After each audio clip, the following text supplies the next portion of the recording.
ዘበኛ ናት የኛ ዘበኛ ናት ከማን ነው ዘበኝነቷ ስለዚህ እዚህ አካባቢ ያለ አካል እኛ ካልተመቸን እሱን ለመዋጋት ከኤርትራ ጋር አብረን ሆነን መውጋት እንችላለን ኢትዮጵያ ላይ ጫና ማሳደሪያ ወረቀታችን ናት አልሸባብ ጋራ ማነው ኢሳያስ አፈወርቂ ይረዳዳል ብለው ያስቡታል በጣም ይፈሩታል ታላቅ ስጦታ ለኪንግስ ኦፍ አባያ ቤተሰቦች ጊፍት ሪል ስቴት በለጋሃር መንደሩ የሚያዘጋጀውን ሁለተኛ የባህል ኤክስፖ ከመስከረም 29 እስከ ጥቅምት 8 ድረስ በድምቀት ያካሂዳል። በኤክስፖም ላይ ሲገኙ በ5% ቅድመ ክፍያ ከ30% ቅናሽ ጋር 4555 የባንክ አማራጭ አመቻችተን እንጠብቆታለን። ባለ 1 መኝታ 65 ካሬ በ356000፣ ባለ 2 መኝታ 108 ካሬ በ595000፣ ባለ 3 መኝታ 163 ካሬ በ900000 ብር ቅድመ ክፍያ ከፍለው የቤት ባለቤት ይሁኑ ይሏታል። ከነዚህም ቤቶች በተጨማሪ በሁሉም ሳይቶቻችን ላይ ከ18 ካሬ ጀምሮ የንግድ ሱቆችን ይዘልሎታል። የዚህ ድል ተጠቃሚ ለመሆንና ሳይቶቻችንን ለመጎብኘት በ0981 83 4252 ይደውሉ። ጊፍት ሪል ስቴት።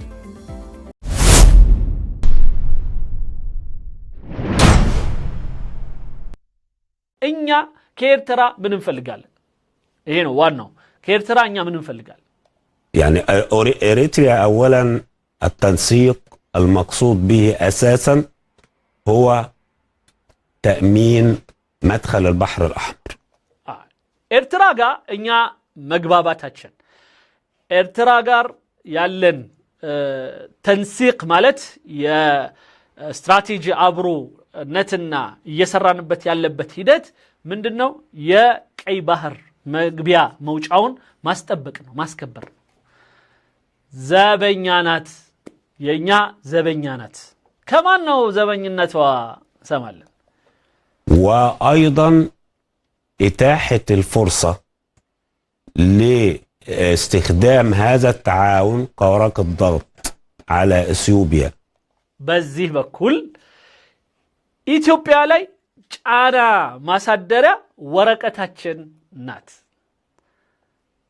ባህሩን ኢትዮጵያ ድርሽ እንዳትልበት ማስጠበቂያ ነች ኤርትራ በዛውም ኢትዮጵያን ደግሞ መጫኛ ናት ምክንያቱም ኢትዮጵያ ወደ ባህር በር መምጣት ትፈልጋለሽ ይሄን አድርጊ አትፈልጊም እንዲ ነው ወይም ደግሞ እኛ በመንፈልገው መልኩ እንደዚህ ነው ብቅ ምትዩ እንጂ በዚህ መልኩ በቃቲም ብሎ እንደፈለገ መወሰን እንዲችል ፈርዖን የሚጠቀምበት የሆነ መንጋ አለ ወይም የሚጠቀምበት የሆነ ሌላ ተባባሪ አለ ሃማን በሉት ቃሩን በሉት የፈለጋችሁት ማለት ስለዚህ ከዛ ውስጥ አንዱ ኤርትራ ናት ኤርትራዬ ለኛ ለግብጾች የባህር በሩን አስከባሪ ናት በዛው በኩል ኢትዮጵያን የምንጫንባት ወረቀት ናት እኔ አይደለም ያልኩት ግብጻዊ ነው وعلى السودان لمنع التصعيد ضد المصالح المصرية سواء كانت المصالح الأمنية من ሌላው ሱዳንም ቢሆን በጣም በሚገርም ሁኔታ ሱዳን ራሱ በደህንነታችን ጉዳይ ላይ አሁን እነሱ ሰሞኑን ሐላይ ቦሸላቲን ጉዳይ ላይ የተወያዩ ነው ስለዚህ የሐላይ ቦሸላቲን ለምሳሌ ሱዳን መሬቴን አስመልሳለሁ ብላ ልክ እንደ ሐሚቲ ባለፈው እዛ ሙሰለሱስ ገብቶ ነበር የተወሰነና እንደውም ተውት ምንም አያመጣም ብለው ነው ለጊዜው ዝም ያሉት እንጂ ካስፈለገ ልክለታለን ሲልና ሲዝት ነበር ሲሲና አሁን ላይ ሌላው የኤርትራ ጥቅም ሁለት ዊንግ ያላት ማለት አንደኛው ሱዳን ላይ አንደኛው ኢትዮጵያ ላይ ጫና ስንፈልግ ኤርትራን እንስባለን ሱዳንም ላይ እንደዛው جانب السودان أو المصالح المائية وحقوق مصر في مياه النيل ሌላው በግብጽ የውሃ እንግዲህ ምን እንደሚያገናኘው አይገባኝ የኢትዮጵያ ንጹህ ውሃ ለመጠጣት ኤርትራን መጠቀም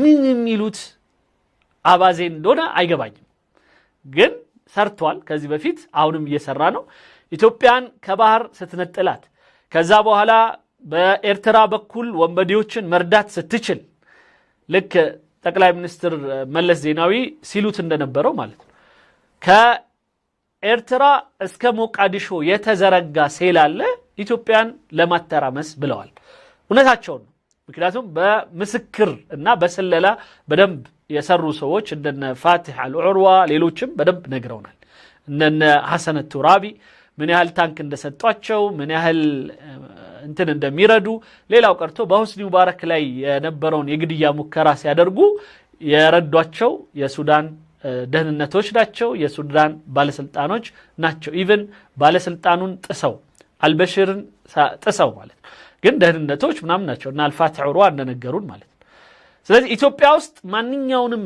ነገር ለማሾር እንዲመቻቸው ኢትዮጵያን ወደ ባህር ብቅ ብላ ሸራቸውን እንዳታይባቸው አፈኗት ከዛ በኋላ ሌሎቹን ነጋዴዎች የነሱን መልእክት ብቻ ተቀብለው የሚሰሩ ኢሳያስ አፈወርቂም ሆነ ሌሎችን እንደ ጉድ እየተጠቀሙባቸው ኢትዮጵያን ያተራምሳሉ من جانب اثيوبيا اي ስለዚህ ከኢትዮጵያ ከጃኒብ ኢትዮጵያ ከኢትዮጵያ በኩል የውሃ ናይል ውሃ ላይ ይሄን ደግሞ እኛ ብቻ ሳይሆን ራሱ ኢሳያስ አፈወርቂ ምስክርነቱን ሰጥቷል እኛ የተፈጠርነው ናይልንና ባህርን የኢትዮጵያ በኩል ፈጽሞ አክሰስ እንዳታገኝ ወደ ባህር ሁለተኛ የናይል ውሃን እያጣጣመች መጠጣት እንዳትችል እሷ ብቻ ሳይሆን የውሃ ላይ ባለቤቶች ወይም አመንጮች በሙሉ ማለት إيصال رسالتين إلى البلدين من خلال تعزيز التعاون مع إريتريا باعتبار ስለዚህ እኛ ከኤርትራ ጋር ያለንን ግንኙነት በደንብ በማጠናከር ለኢትዮጵያና ለሱዳን መልእክት መላኪያናት ተላላኪናት እሱ ነው ያለው ነው ያላልኩም እና ሐቂቃው ወይም እውነታው ነው ይሄ ነው በቃ ምንም እንደዚህ አይነት እውነታዎችን መሸሽ ነውር ነው በይፋ መጥቶ አይደለሁም ይበለኝ ኤርትራዊ መጥቶ እኔ ተላላኪ አይደለሁም ይበለኝ ራሱ ላይሆን ይችላል ግን ኢሳያስ አፈወርቂ እኔ ተላላኪ ነበርኩኝ ብሏል አሁን ደግሞ መሆኑን ደግሞ በትክክል አሳይቶናል ራሱ አሳይቶናል አመሯ ሰርቶ በዚህ በኩል ሐሰን ሼክ ሶማሌውን በዚህ በኩል ሲሲን አቁሞ አሳይቶናል እንደዚህ እጅ ለእጅ ተንጠባጥቦና ስለዚህ ይሄ መቆም አለበት ወይም ደግሞ بمثل ممتات علبت يجد بار إريتريا على خلاف شديد منذ الحرب الإريترية الإثيوبية 1998 2000 يو ولدتو كوموال سلازي من دنو ميلاني هي بإثيوبيا يتفتروا يا 1998 ጦርነት ጀምሮ ከዛ በኋላ ኢትዮጵያና ኤርትራ መልሰው እንዳይ አብረው እንዳይሆኑ በጣም እንመኝ ነበር ያም ነው ይሄው ነው በቃ ስለዚህ ተለያይተዋል وايضا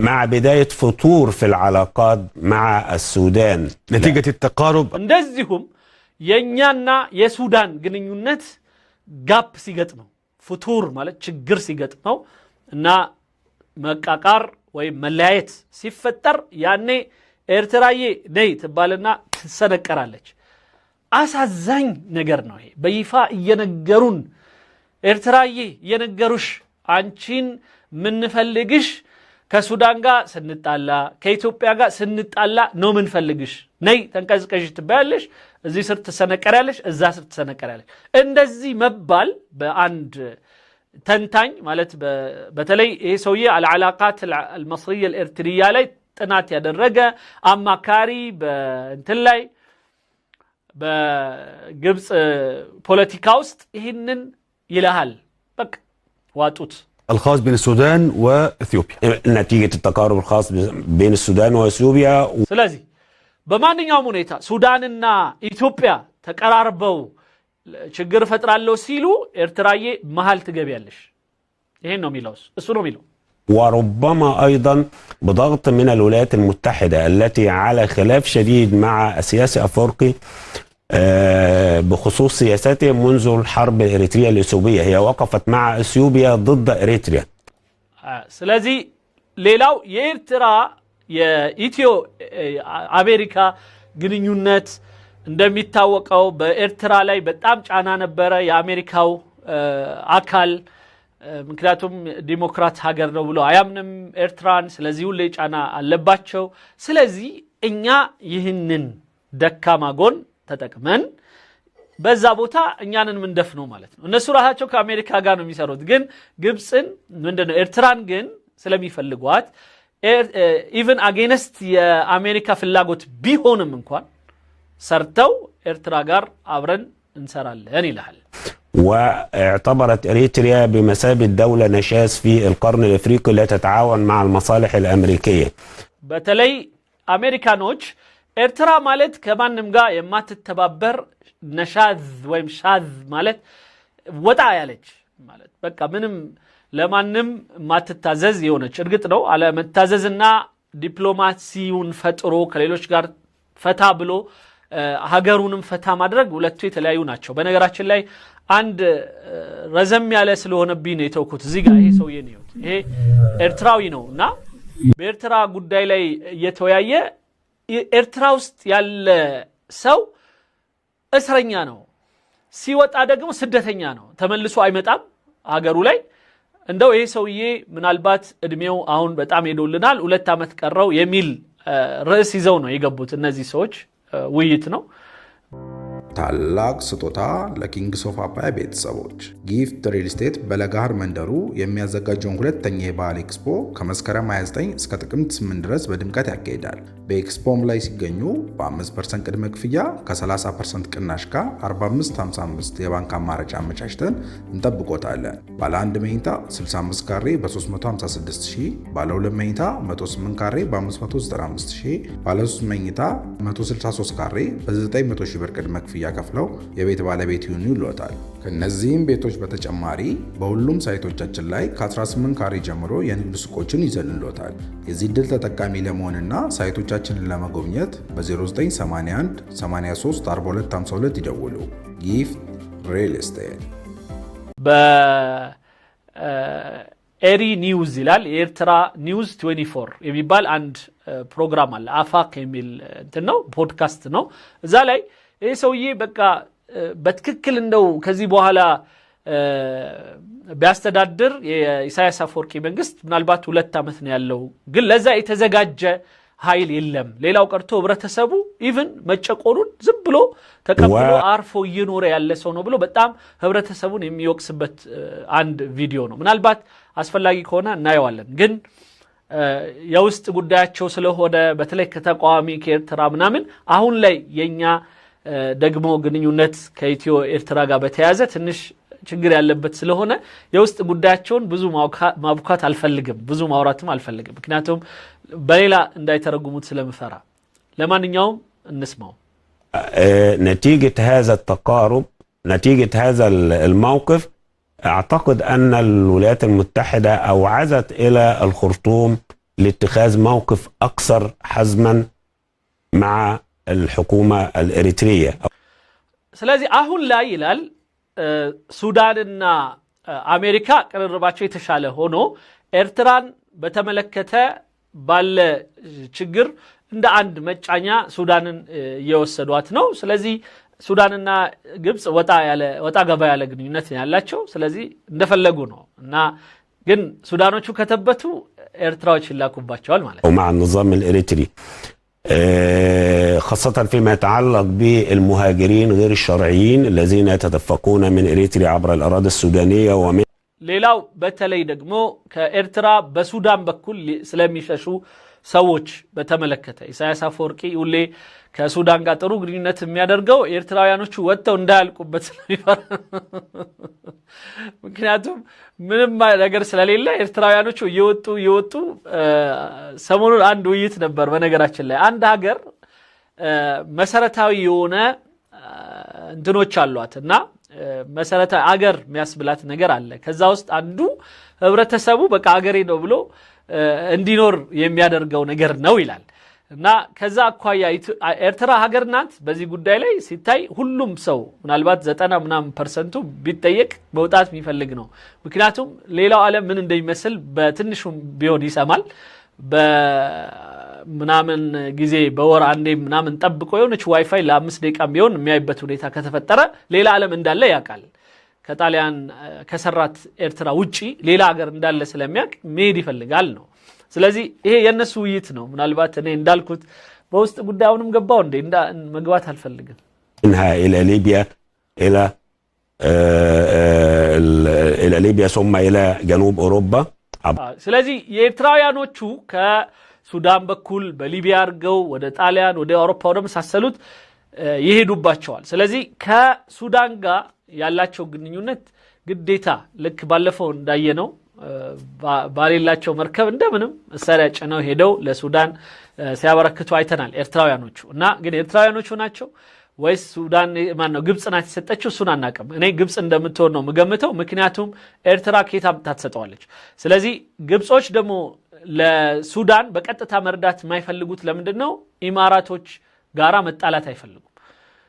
ኢማራቶችን ባይወዷቸው ነገር ግን በጣም ብዙ ብር ስለሚሰጧቸው ብዙ የሆነ የተለያዩ ካምፓኒዎቻቸው እዛ ስለሚሰሩ ግብጾች ያመረቱትን ምግብ በሙሉ ሚልኩት ወደ ኢማራት ስለሆነ ጥቅም ይዛቸዋል። ስለዚህ በፍጹም ከኢማራት ጋር ጥፋተኛ ናት ብለው ቢያምኑም ሐሚቲን እያገዘች ነው ምናምን ሚዲያው ላይ በጣም ይወቅሷታል። ግን በይፋ ሲሲ አፍ አውጥቶ ኢማራትን የወቀሰበት አንድ ቀን ሰምቼ አላቅም።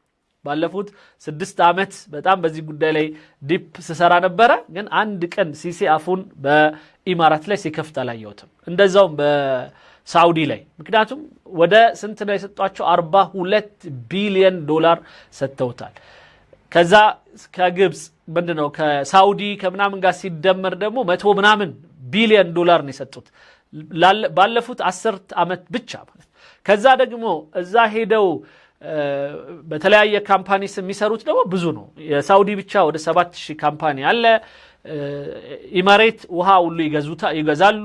ብዙ መሬት አላቸው እዛ እና በፍጹም አይለያዩ በፍጹም البحر المتوسط. وأيضا بعض العناصر المتطرفة التي أيضا يعني تنطلق من تلك الأماكن ربما يكون هذا السبب هو ሌላው የኤርትራውን መንግስት አሁንም ምንም እንኳን ከሶማሊያ ጋር በተለይ በሰሞኑ አብረው እንደሆኑ ምናምን ሊያሳዩን ይሞክራሉ እንጂ ከአልሸባብ ጋራ ማነው ኢሳያስ አፈወርቂ ይረዳዳል ብለው ያስቡታል። በጣም ይፈሩታል። ያው አሜሪካኖቹ ማለት ነው። الذي أدى إلى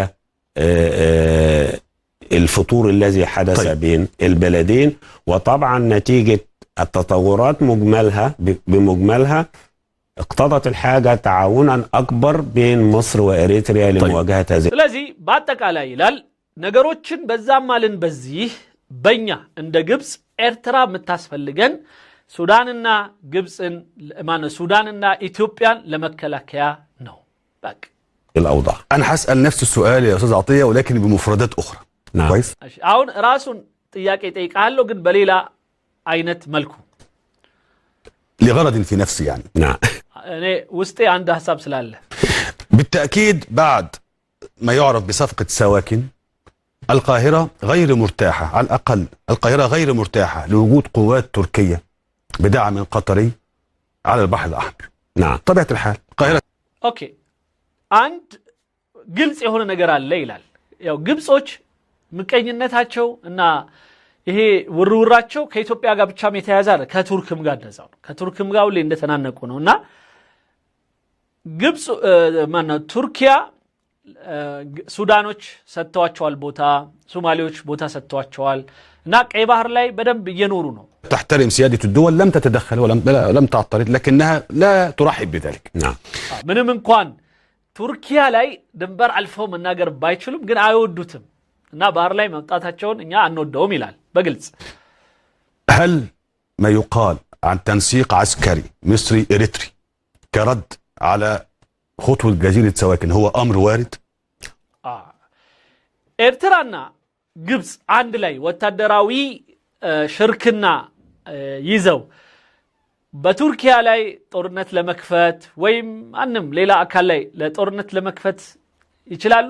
وارد አዎ ሊያደርጉት ይችላሉ። أيا كانت نسبة صحته فهو أمر وارد ومشروع. አዎ ይላል። ምንም አያፍርም። አንደኛ ሊሆንም ይችል ነው፣ ሁለተኛ ህጋዊ ነው ይላል። ሱብሃንአላህ ፈጣጣርል ግብጻዊ ፈጣጣ ነው በጣም።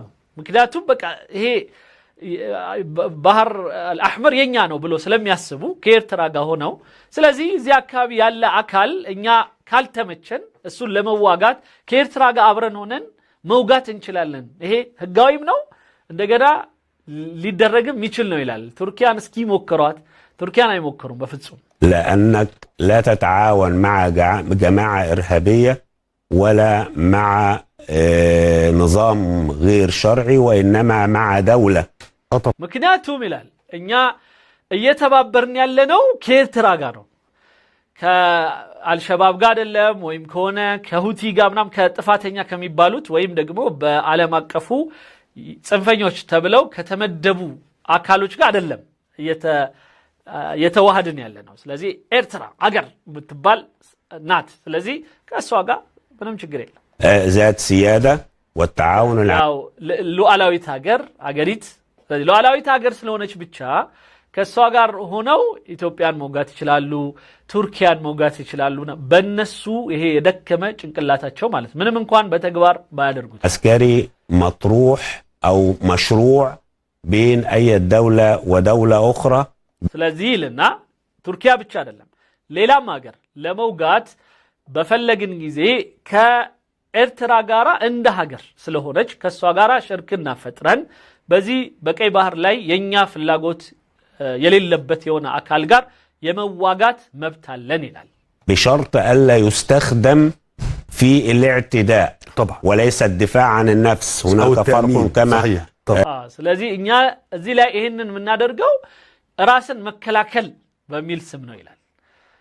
አሁን ኢትዮጵያ ወደ ባህር ልትወጣ ስትል እነሱ የሚያስቡት የቀይ ባህርን ደፈረች፣ ስዊስ ካናልን እንደዚሁ እኛ ላይ የሆነ ነገር ልታረግብን ነው የሚል ስም ይሰጡትና ከኤርትራ ጋር ተጋግዘው እኛ ላይ ጥቃት የሚፈጽሙ ከሆነ መከላከል የሚል ስም ይሰጡታል።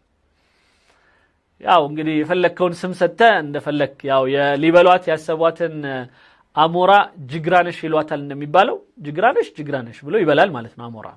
تعرف حضرتك للدفاع عن المصالح الأمنية والمصالح الأخرى لمصر والعالم العربي. لكن ይሄ እወቅ እኛ ይሄን ምናደርገው ይላል ከዛ የአካባቢው የአረቦችን መብት ለማስከበር የባህር በሩንና የቀይ ባህርን የደህንነትና ሰላም ለማስከበር ነው ምንለው ስሙን።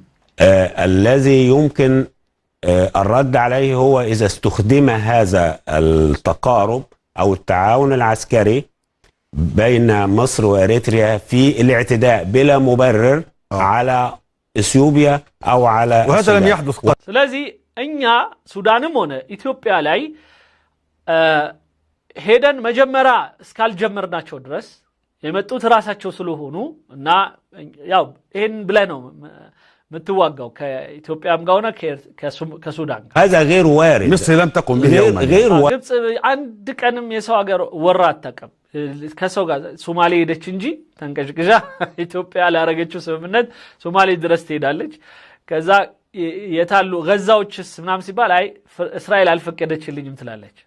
وارد. أولا لعدم رغبة مصر في ذلك حتى لا تتوتر الأوضاع أكثر. هي أصلا مصر عمرها ይሄ ደግሞ ስለማትፈልግ ነው ይላል። ራሷ አካባቢው ውጥረት እንዲፈጠርበት ስለማትፈልግ ነው የመሳሰሉት። ይሄ እንግዲህ የኢትዮ ኤርትራ ሶማሌ ሱዳን ምናምን ጉዳይ አሳስቦ ከጠየቅ ይህንን አይነት መልሶች ይህንን አይነት ወሬዎች እንሰማለን።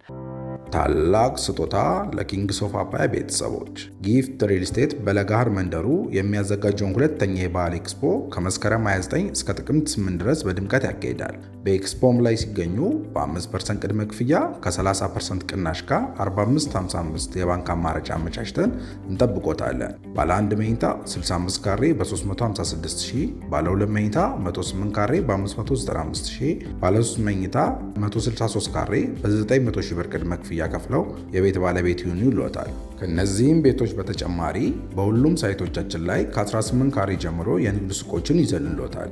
የዚህ ድል ተጠቃሚ ለመሆንና ሳይቶቻችንን ለመጎብኘት በ0981 83 4252 ይደውሉ። ጊፍት ሪል ስቴት